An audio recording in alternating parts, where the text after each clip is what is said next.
Assalamualaikum warahmatullahi wabarakatuh. Waalaikumsalam Salam warahmatullahi wabarakatuh. wabarakatuh. Salam sejahtera bagi yang beragama lain. Bapak Ibu, bagaimana kabar malam ini? Sehat?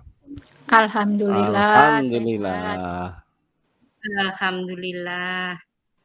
Bapak Ibu, puji syukur, alhamdulillah kita munajatkan kehadirat Allah Subhanahu wa Ta'ala, karena dengan rahmat-Nya lah kita dapat melaksanakan kegiatan pada malam hari ini dengan baik. Bapak Ibu, sebelum kita memulai kegiatan hari ini, mari kita berdoa bersama-sama menurut agama dan keyakinan kita masing-masing. Berdoa mulai.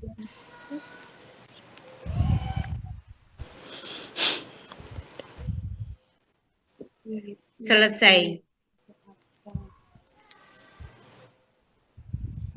Bapak Ibu, seperti biasanya, sebelum kita memulai kegiatan, seperti kegiatan pelatihan kita pada pagi hari ini, pagi hari yang biasanya kita laksanakan, kita mengadakan ice breaking.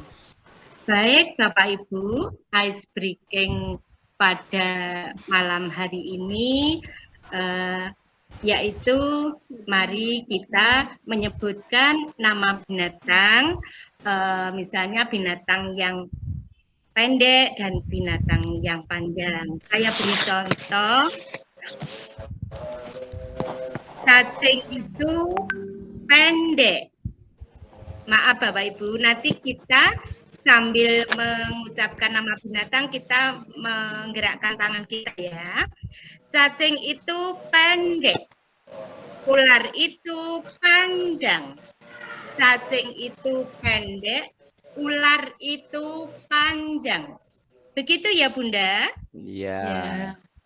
Oke. Ya. 1, 2, 3. Cacing itu pendek. Cacing itu pendek. Ular itu panjang. Panjang, ya. Sekali lagi, cacing itu pendek. Ular itu panjang. Terima kasih, tepuk tangan. Maaf Bunda, biar tidak tegang. Baik, Bapak Ibu, terutama kelompok 1, pada malam hari ini saya akan menyampaikan materi yaitu komponen kurikulum operasional di satuan pendidikan. Saya ulangi, materi kami yaitu komponen kurikulum operasional di satuan pendidikan. Komponen ini menjadi komponen utama yang ditinjau setiap 4 atau 5 tahun. Selanjutnya, karakteristik satuan pendidikan. Dari analisis konteks, dirumuskan karakteristik sekolah yang menggambarkan keunikan sekolah dalam hal peserta didik, sosial, budaya, guru, dan tenaga kependidikan. Kemudian, visi, misi, dan tujuan. Visi, misi, dan tujuan. Visi menggambarkan bagaimana peserta didik menjadi subjek dalam tujuan jangka panjang sekolah dan nilai-nilai yang dituju. Selanjutnya, visi merupakan nilai-nilai yang mendasari penyelenggaraan pembelajaran agar peserta didik dapat mencapai profil pelajar Pancasila. Kemudian misi. Misi menjawab bagaimana sekolah mencapai visi. Kemudian nilai-nilai yang penting untuk dipegang selama menjalankan misi. Jadi misi tadi merupakan nilai-nilai yang penting untuk dipegang selama menjalankan misi. Kemudian tujuan. Tujuan akhir dari kurikulum sekolah yang berdampak pada peserta didik. Tujuan menggambarkan patok-patok penting dan selaras dengan misi. Saya ulang, tujuan menggambarkan patok-patok penting dan selaras dengan misi. Selanjutnya, strategi sekolah untuk mencapai tujuan pendidikannya. Jadi strategi sekolah untuk mencapai tujuan pendidikannya, itu yang merupakan tujuannya. Kemudian kompetensi, karakteristik yang menjadi kekhasan lulusan sekolah tersebut dan selaras dengan profil pelajar Pancasila. Itu saya lanjutkan. Pengorganisasian pembelajaran. Ya, Bapak Ibu, suara saya bisa didengar jelas, Bapak Ibu? Jelas. Oh iya, terima kasih. Pengorganisasian pembelajaran. Cara sekolah mengatur muatan kurikulum dalam satu rentang waktu dan beban belajar. Cara sekolah mengelola pembelajarannya untuk mendukung pencapaian CP dan profil pelajar Pancasila.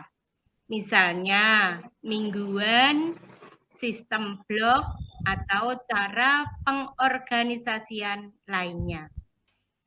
Selanjutnya, intrakurikuler. Berisi muatan atau mata pelajaran dan muatan tambahan lainnya jika ada, atau mulok. Selanjutnya, proyek penguatan profil pelajar Pancasila menjelaskan pengelolaan proyek yang mengacu pada profil pelajar Pancasila pada tahun ajaran tersebut. Selanjutnya, praktik kerja lapangan atau PKL, maksud kami untuk SMK, menyiapkan peserta didik agar memiliki pengalaman dan kompetensi di dunia kerja. Selanjutnya, ekstrakurikuler, gambaran ekskul dalam bentuk matrik atau tabel.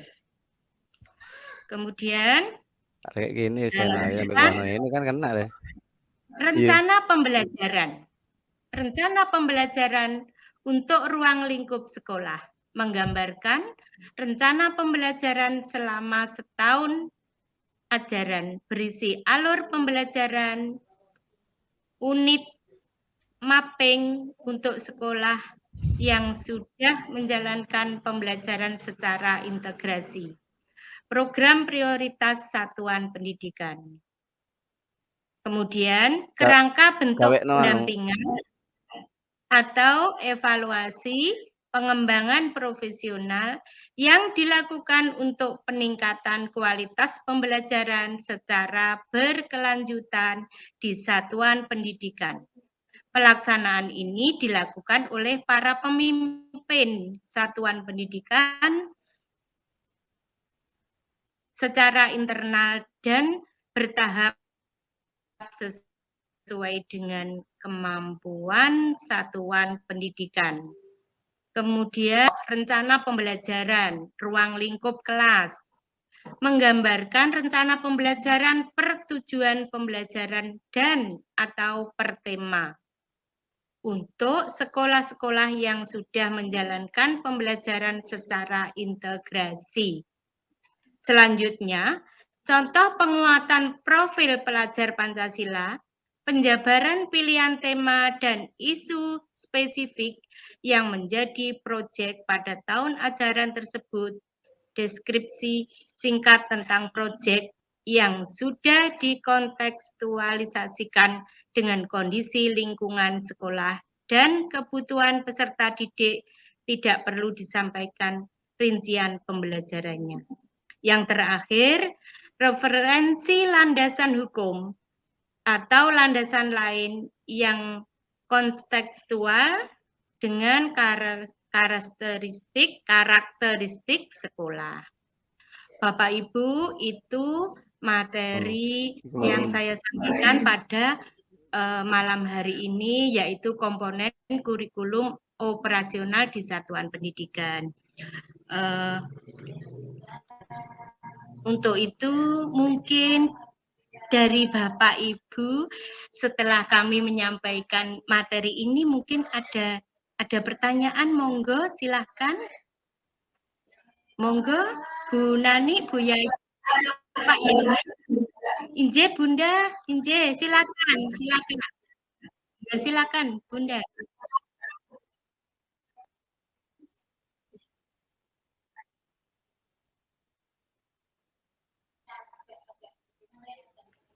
Untuk tujuan daripada kurikulum itu tentunya sangat erat sekali kaitannya dengan visi dan misi.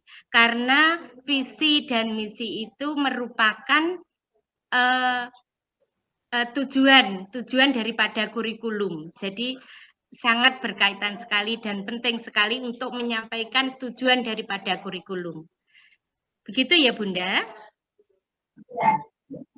Saya mau bertanya Bu Yati. Inje? Apakah kurikulum sekolah penggerak ini bisa dilaksanakan setelah kita mendapatkan pelatihan? Kira-kira bisa Iya.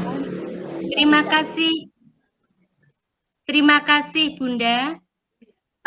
Tentu saja kurikulum ini akan bisa terlaksana di semua lembaga setelah ada kerjasama yang baik di antara pemangku yang berkepentingan yang ada di lembaga. Kalau di situ ada semangat untuk menjalankan sekolah penggerak, tentunya akan bisa terlaksana dengan baik. Begitu ya, Bunda, jawaban saya. Mungkin dari Bapak Ibu ada yang menambah, silahkan Bapak Ibu. Tidak ada, Bapak Ibu? Cukup. Sudah cukup, nggih. Terima kasih atas kerjasama yang baik, terutama di kelompok 1. Sekali lagi, apabila ada kurang lebihnya, kami mohon maaf yang sebesar-besarnya. Akhirul kalam, wassalamualaikum warahmatullahi wabarakatuh. Waalaikumsalam.